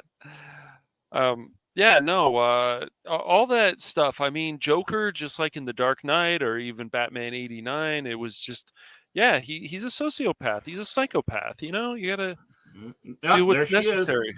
Very cool. There she is. And just so you know, that he's not she lying. is. Nice. Yep. And we start the bidding at. And because I do have a VHS copy of it, I still think Returns is a good film. I like 89 better, but I still think Returns is good. I have a hard time with that one. It's just, is it the penguin biting the nose or just the penguin in general? That's not the penguin, man. I gotcha. Come on, man. I didn't hate that movie though, Baron. I had a hard time with that one. I walked out of the theater and was so underwhelmed by that one. I have to confess. You just didn't like Danny. 14-year-old me loved Michelle Pfeiffer as Catwoman. She was really good as Catwoman. Yeah, I'll say that definitely. Oh yeah. So was it the penguin that somewhat killed that movie for you then, Baron? Well, yeah, in some ways, how they portray the penguin and all that, because that's not Oswald You didn't like him living in the sewers? No. The penguin is supposed to be a bit more dapper, man. I know. He doesn't live in the sewers. I get it. I didn't think it was a horrible take on him, but yeah, I understand, man. I couldn't get into it. I'm sorry. I just couldn't. I know it's not one of my favorites. That's for sure. And they give him flippers for hands. It's like, no, that's not. Yeah, they did. The penguin. Yeah, that's true. Penguin. Yeah, I know. Right. Mm-hmm. He was called the penguin because he always dressed dapper, and his grandmother always made him go out with an umbrella in case of the rain, and people would make fun of him. Right. I mean, the ones in the Batman the Animated Series did it very well. That was the penguin. You know, he's living up in the. Mm-hmm. Yeah, I didn't like that he had the flippers in Batman Returns. I'm with Baron on that. I gotcha. Yeah. And you know, maybe it was also because I was used to the Burgess Meredith portrayal of the penguin. Yeah, which was a good one. Yes. No, which would have worked even in the. Yes. Yeah, it was weird. It's like, why is Penguin living in the sewers and stuff? I mean, they explained it, but come on, you know, like Croc. Yeah, Croc, it makes sense. It makes sense for Croc to live in the sewers, but my brother just said that because he just came into the room. It's true, but why is Penguin living in the sewers? I heard you guys talking about how, you know, they were trying to think of ways to bring the Joker back in the comic book. I know. I'm not going to assume that Cash is familiar with this game that was on. Pretty much Genesis. It was also on NES, Super NES, but Batman Return of the Joker, which was the direct sequel to the Batman game released for the 89 movie. Yeah, I was watching Angry Video Game Nerd. I was watching something. He was playing that. Yeah, that's you get to level 3 and said everything goes to hell, basically. Yeah, it does. It does. I rented that game. That's exactly what happens. It's like, oh crap. Man. I just that's funny. Yeah. That's funny you bring that up because I was just watching Angry Video Game Nerd playing that. And of course, the only time I used the Genesis was because I never owned one. I have a lot of Genesis games now because of Steam, but before, like, I would go to a friend's house and play it. So yeah, Genesis was cool, man. Genesis and Nintendo, man. That was a legitimate console war. Legitimate. Yeah, it was, and you know, for a time when, you know, you would look at the NES and then the Genesis comes out as, you know, maybe not the first 16-bit system because you also had the TurboGrafx 16. at the time, but definitely one of the ones that made people go, "Wow, look at those graphics!" And then Nintendo's like, "Wait, you got something in the works."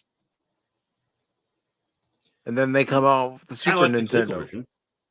Mm-hmm. Kind of like the ColecoVision when that came out back in the day. It's like, whoa, this stuff looks really good, you know. Mm-hmm. But that was towards the end, anyways, of that first wave of console, you know, because it's Atari and television. That was a big console war going on. Need to say Atari was winning. Oh yeah. Yeah, and there's going to be some extended Atari 50th thing going on, so I might think about picking that up. We'll see. I might. Of course, edited for a modern audience. Right, not for a modern audience. That's the funny thing, because the games are so old. But yeah. Oh, I don't know if a lot Tim of people saying can he got handle it. I used Sega Genesis from church. I went to for 20 plus a game or two, I think back in the mid 90s. Okay. Yeah. I bought one new when it came out. I got Christmas money from my grandmothers and my parents back in 92, and that's when I bought mine. I was either going to buy a Super Nintendo or a Genesis, whichever was in stock at the Target that I went to, because the Toys R Us, and this is right after Christmas, Toys R Us did not have either system. So I go there, and they were completely sold out of Super Nintendos. And they only had a few Genesis left. So I ended up picking up the Genesis and Teenage Mutant Ninja Turtles Hyperstone Heist. Nice. Ooh, there we go. A fun game. Yeah. And then a couple days later, my mom gave me some money to buy Sonic 2. Sweet. Ooh, Sonic 2. That's a fun game too. Yeah.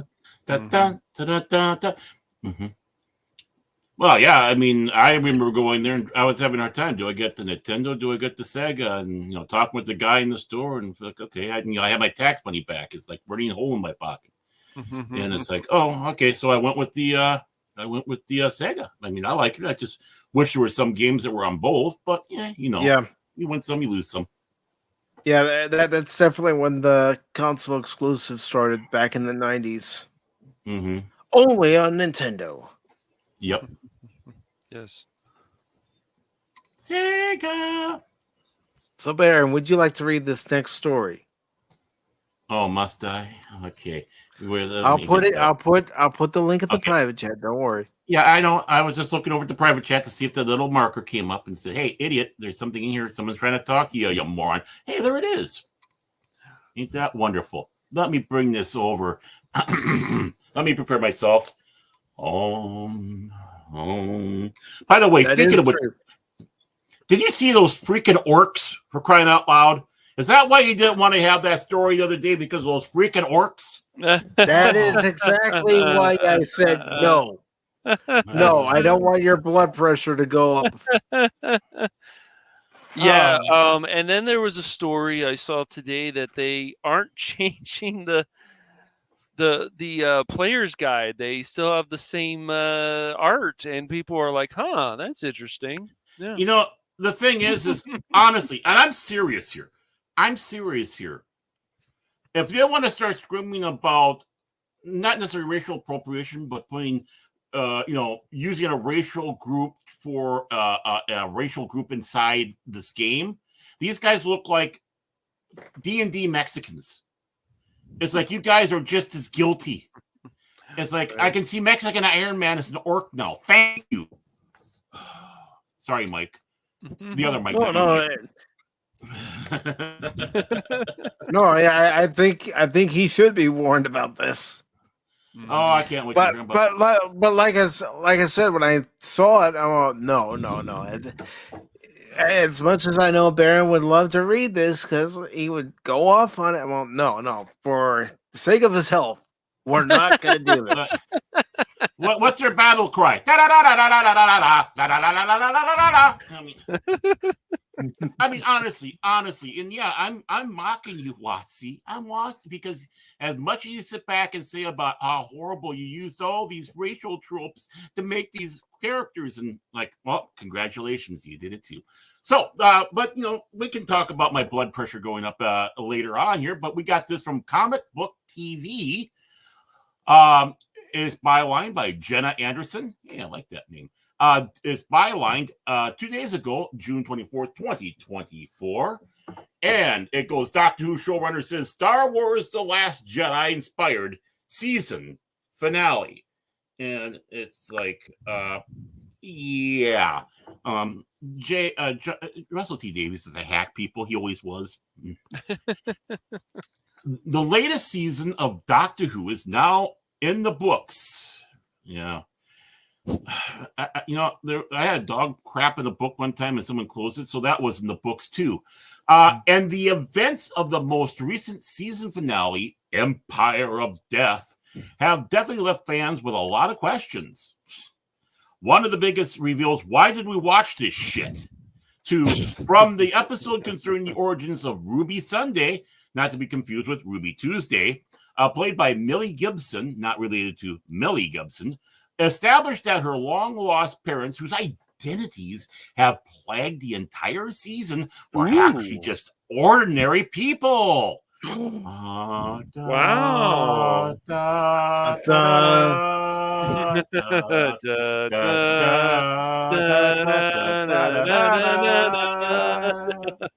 And the BBC iPlayer commentary for Empire of Death, Doctor Who showrunner and dunce cap wearer Russell T. Davies revealed that he was directly inspired by the way that Star Wars The Last Jedi handled the parentage of Rey, the super weenie, played by Daisy Ridley, also known as Rey Palpatine.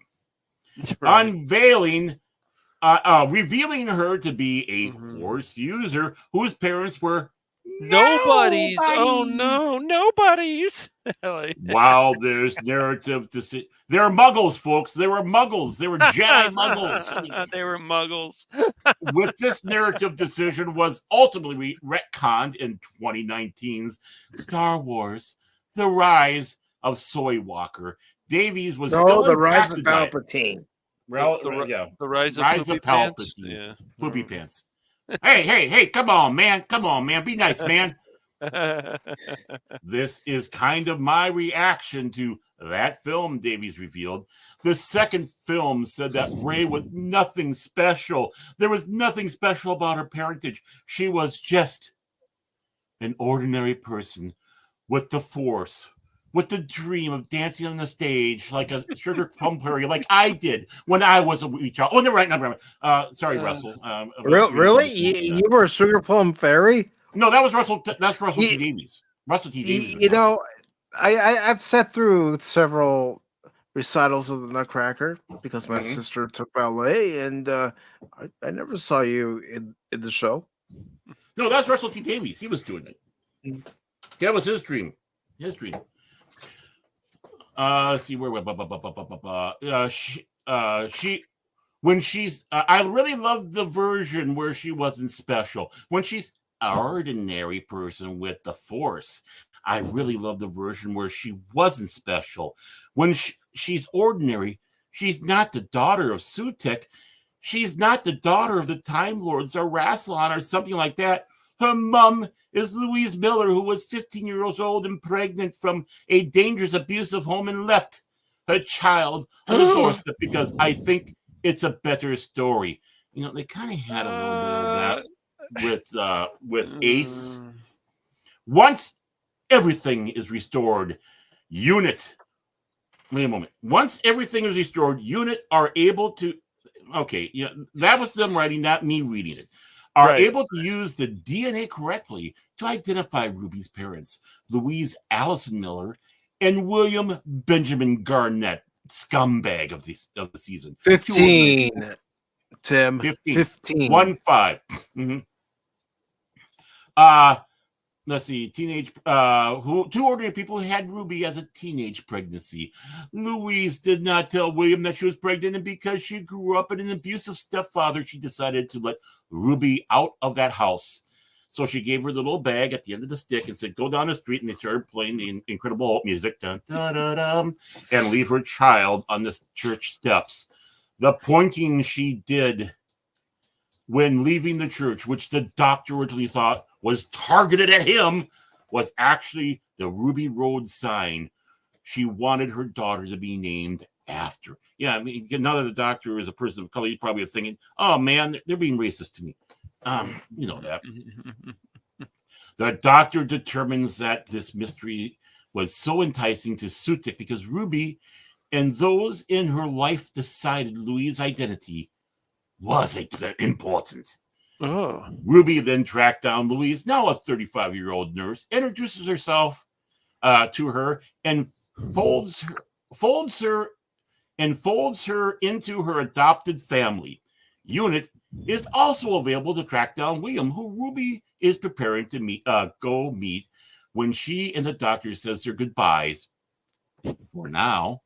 While this answer of Ruby's parentage still raises some questions, I think she should have been a stripper. But namely, was Ruby able to make it snow? Was Ruby able to make it snow whenever she thought of her abandonment because of Sutik, the TARDIS, or something else? It at least solves her central mystery in the explain. People, this is crap. Look, I don't understand this, and I was looking at this article as well with you at the time right now, Baron. But I don't. It just seems like a lot of word salad, and why am I supposed to care? Like the whole thing that I've always felt about Doctor Who is it's been weird, different, interesting, all kinds of things like that. Now it's been fascinating in the past. Yes. It's been creative in the past. Like, oh, this is just word salad. Why am I supposed to care about any of this? And this seems like something you read and then you just don't think about ever again. It's just so weird. It's not the good weird. It's the bad weird. No. Well, again, Russell T Davies is an ass. I mean, he really is. Yeah. I was not. The only thing I was impressed about for that first season was really Christopher Eccleston and how he was portraying the Doctor. I thought that he was doing a great job as the Doctor. And whatever Russell T Davies did to him, because that was one of the reasons why he left the show. Russell T Davies did something. He hasn't said what. But him and a couple other people, I know he sat back and said the treatment of people on the set was one of the things he did not like. That was way back when. But I mean, I'm sorry, they gave the show back then in 2005 the wrong person to do the show. The wrong person. And of course, what happens? He brings in his sycophant losers like Moffat and Chin Balls, right? So you're expecting everything to get better. And then he comes back as this supposed savior to save the show, only to give it the worst ratings ever. Right.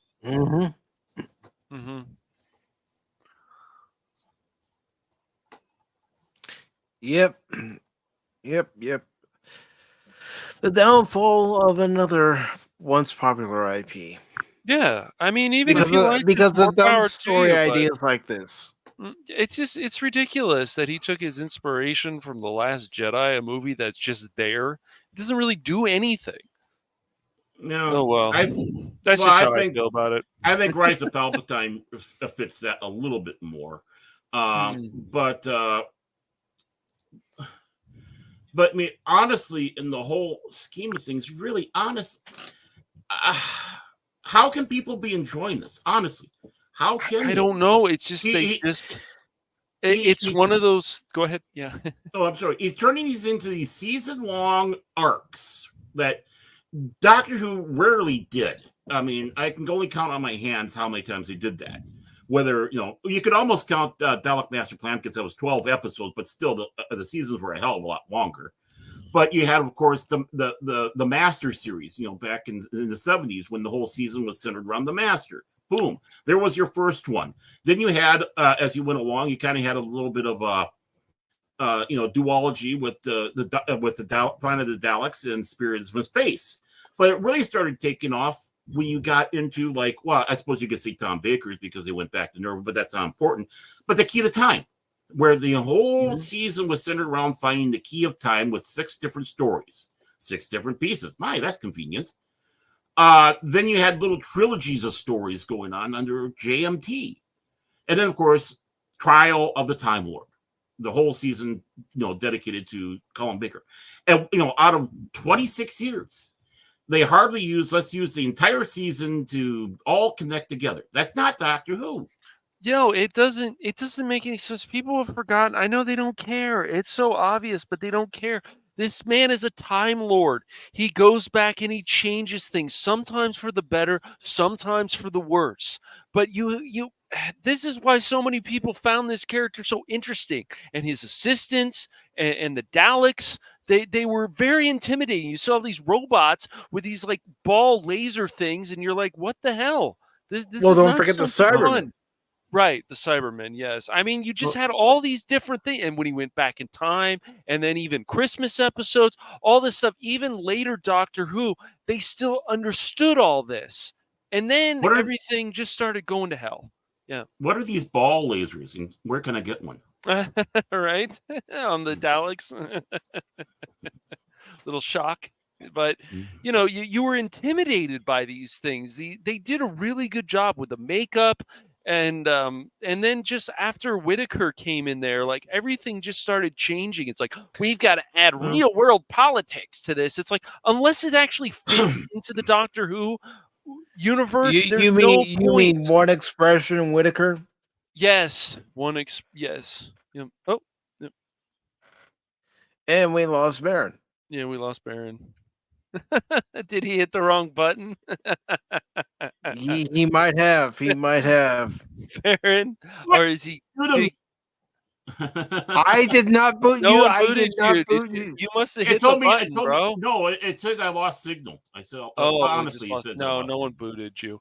No, it's just, this is like every property we keep talking about. It doesn't matter if you change things from everything to Metal Gear to you start changing that, start messing around, Grand Theft Auto, anything, games, movies, shows, whatever, you start changing what the format is.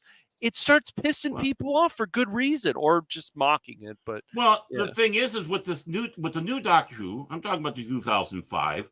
Russell Davies had a situation where he was able to kill off George W. Bush. He had a big loudmouth Texan president come, and he's evaporated because he's an obnoxious jerk, blah blah blah. The American's an idiot, and it's like, oh, you mean to tell me that's not supposed to be W? Of course, dude. Well, they had the movie of W too.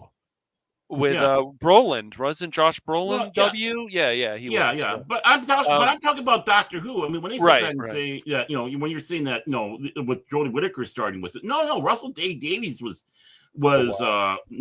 knee deep in that crap, and he's also going out there pushing the agenda. Mm-hmm. He was making sure he could push as much homosexuality in the show back then too. And no, I'm not being ridiculous. You just have to watch the episode where the kids go around, the 2 episodes going around. Are you my mummy? And every man in there is gay. It's just so weird. Are hidden gay. Out of place. Yeah. I mean, that officer, the English officer over there, he's gay. Oh, the guy who's the butcher? Yeah, he's secretly gay, and he gives secret meat out so he can have a tryst with his boyfriend. I mean, every time you turn around, oh, that person's gay. You're gay. It's like Oprah's out there. You're gay. You're gay. You're gay. Everybody's gay. Yeah, I know, dude. Right. It's just so weird, man. But like I said, it's just you look at this article, plague the entire season were actually just ordinary people, in the BBC iPlayer commentary for Empire of Death. I mean, what does that sound like to you? It's just such, I took inspiration from The Last Jedi. Well, good for you. Did you learn anything? Did you? It's just, it's so funny, man. This is so ridiculous. The thing is I can see honestly where with the hero's journey, you do have I'm the nobody. I came from a nobody. There's plenty of stories where someone came from a nothing existence and made something of themselves. you don't need to follow Rise, the Last Jedi for that. Where there's no, everyone's all devastated. Oh, she's nobody. Well, that would have made her character a lot more interesting in my book. If I thought, okay, this could be an interesting direction that her parents were nobodies, and she got this Jedi gene, and this is a chance for her to become great. But we need to learn about her origins, just like you got to build these characters and the way they built Rey. I mean, I know we've beaten this dead horse 500 times, it seems, or more, but it's just like with any show, you need to build, and there's a new character, you need to build the character. This is should always be important. This should be the fundamental of writing. Definitely. Well, the thing is especially you tell their story. The closest you can get to folklore and all that of a classic hero story where someone's from nothing to something, right? Yes. And you're saying your inspiration is not from reading Campbell's works or reading the Greek myths or reading the Norse myths. No, it's because I watched the Last Jedi, and that gives you a problem. That explains everything right there. Yes, that explains everything right there. It does. No joke, no nothing, no tongue in cheek. That's the extent. It's that bubble 10, 20-year thing that causes this. Yes. It's just amazing to me. They had, with the later stuff in the 2000s, bringing Doctor Who back, they had something going there, even with Torchwood. And then they literally just embarrassed themselves. Yeah. Well... Torchwood was so good, Baron. It was so fucking good. The two things, a couple of things about the new Doctor Who that I found really irritating was the overuse of the Daleks. Daleks were not supposed to be overused like that. That was, I mean, Tom Baker only saw the Daleks twice in his 7 years. John Pertwee only 3 times. And the reason why is because they saw the Daleks so often during Heart and O season years that he was out there that they thought, well, one, wearing it out, and 2, the creator Terry Nation wanted to take the Daleks over to the United States and try doing something over there because he had the rights to them, not the BBC, and that didn't work. But Patrick Troughton in his years, he only had 2. Peter Davison once, Colin Baker once, Sylvester McCoy once. They're not supposed to be overused. I got and the other thing was him waving around that freaking sonic screwdriver like it's a fucking wand. It's like, that's not how it works, son. Oh. And it is getting closer to the time where we will be on Rumble exclusively for an hour.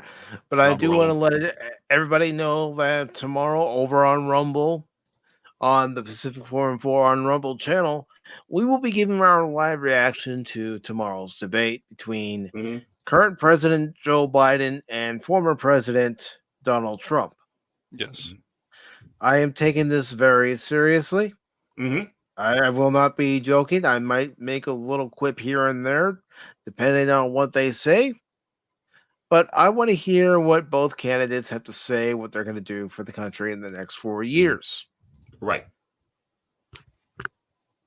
I am concerned for the future of this country, and I know I said this on Sunday, and somebody got offended and downloaded the stream and then unsubscribed. But in all honesty, we may be all fun and games here on Pop Talk and jokes, but there are a lot of times where I do take a lot of things very seriously, and this is one of them. Yeah, definitely. If you want to see a different tone and a different side of all of us, tune in and listen to what we have to say. It doesn't matter what political party or what side of the aisle you're on or what, we welcome you to join us or at least watch the debate. And if you think we're going to be one-sided in this, unlike CNN, you got another thing coming to you because, this is where you pick apart even the people you're rooting for because you need to. Yes. I just don't personally have any faith in Joe Biden because of all the history that I know about him. But here's the thing, though. What concerns me: neither one of them is a spring chicken. No, they're not. I agree with that. Right, you are literally the vice president. Yes, literally in this election, and you hear the rumors. So they were starting to spread today that I saw. They could have been spreading yesterday, but I noticed it today that Ramaswamy's name has been popping up as a potential vice presidential candidate. And that's what you have to look at. Who is going to be Trump's vice president nominee? Is Kamala Harris still going to be the vice president for Joe Biden? Or is she going to be only a one term? Yeah. Change has happened before. Yeah. Right. I am deeply concerned for the future of this country. As you should be, man. We've seen in 2 terms of Obama, not just Obama, but also the 2 terms of George W. Bush. I'm deeply concerned. Yes. Right. And I will not be showing the debate on stream because CNN has threatened every content creator with a lawsuit if they do. However, I am providing the links from CBS, CNN, USA Today's YouTube channel, so you can all watch it with us. And if you all would like to join us, DM me. I will send you the invite link. I'm maintaining what I said Sunday. I want to hear what us, the people, have to say. I don't want to hear what some talking head at CNN has to say. Some talking head at USA Today, MSNBC, Fox, you name it. I gotcha. Right. Yeah. I want to hear what each and every one of you have to say. Which is probably one of the reasons why they don't want this on the social media like this, because we are not able to be controlled. Yeah, I don't think. I think if Newsmax is doing this or Fox News or something, I think they'd be fine with it. But because it's CNN, ABC, whatever, I can just see CNN. them. Yeah. This time it's CNN. Yeah, because Jake Tapper's going to be one of the moderators. Oh boy. Yeah. Unbiased people. Unbiased. Yeah. People. Right. Exactly. But I will be posting the link in the Pacific414 Pop Talk group for anyone who's a part of that on X. If you want to be a part of it, DM me on Discord or DM me on X. And I will send you the link. And remember, no talking about pop talks or pop politics or anything like that. This is straight debate, 100% serious. This is not going to be this is basically a special episode of us being together talking about this. Yeah, I had mentioned to Cash and Baron a few weeks ago about doing a live reaction to this. Because again, I am concerned about the future of this country. I'm not speaking as a Democrat. I'm not speaking as a Republican. I'm not speaking as an independent. I am speaking as a concerned citizen for a country that my grandfathers have fought for. My uncle has fought for. Many people I know have fought for. Many people you know have fought for. Again, the future of the country is at stake here.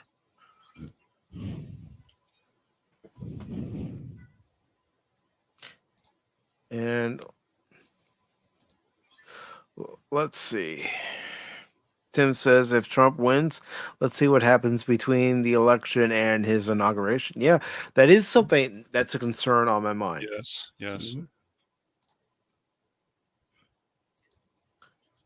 Watch Biden. I bet.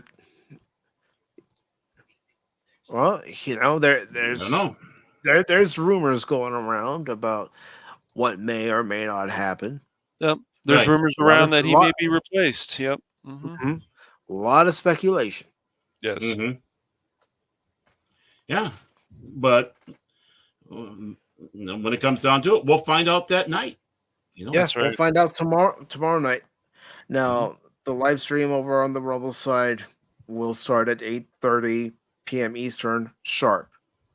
I'm going to start it right then and there. And we will watch the whole hour and a half debate when that starts at 9, but that 8:30 to 9 o'clock, I want to hear what each and every one of you expect to hear from both of them. And then after that, we can talk for a half hour, and then we'll wrap it up. Welcome to Crossfire.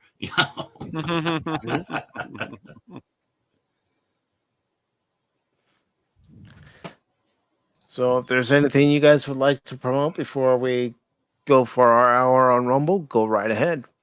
Well, I'm just going to say, whose blood pressure do you think would be higher? Cash tomorrow or me talking about D&D articles? You gotta stay reserved. Cash tomorrow. Cash tomorrow. The most important thing for me is that when you're somebody like Trump and you're going up against someone like Joe Biden, just let the man talk. Just let him talk. Mm-hmm. Let Joe talk or not talk or whatever. Just let him talk. Don't play any of the games because this whole debate, and I am sure of this is not a lie, is all it's going to be a circus. I think Joe it's going to be a Biden circus. look good.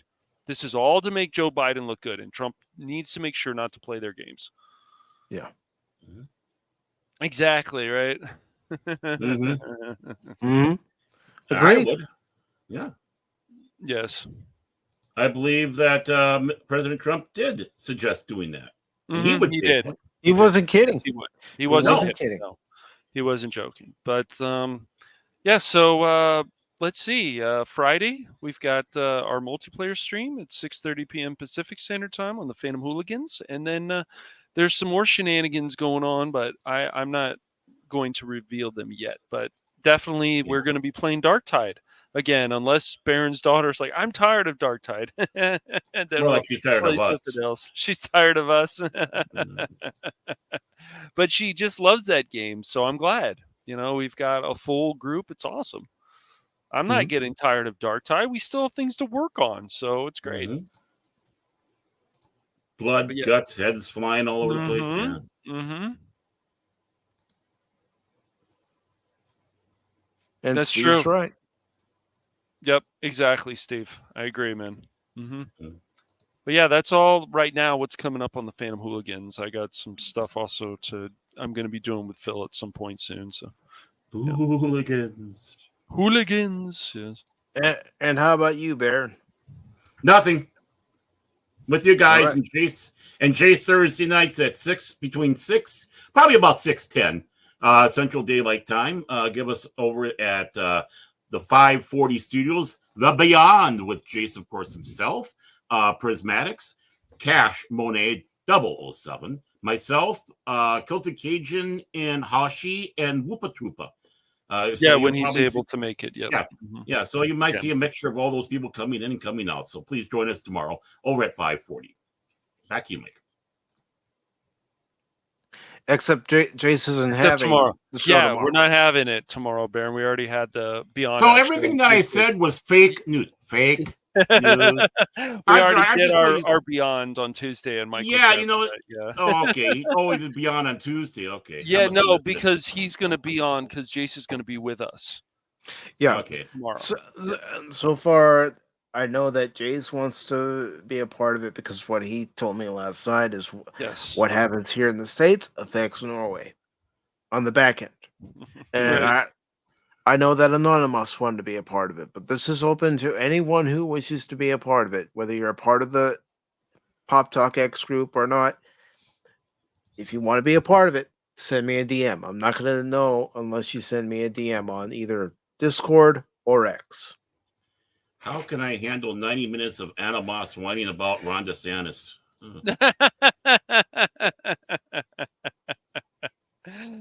Oh, man. But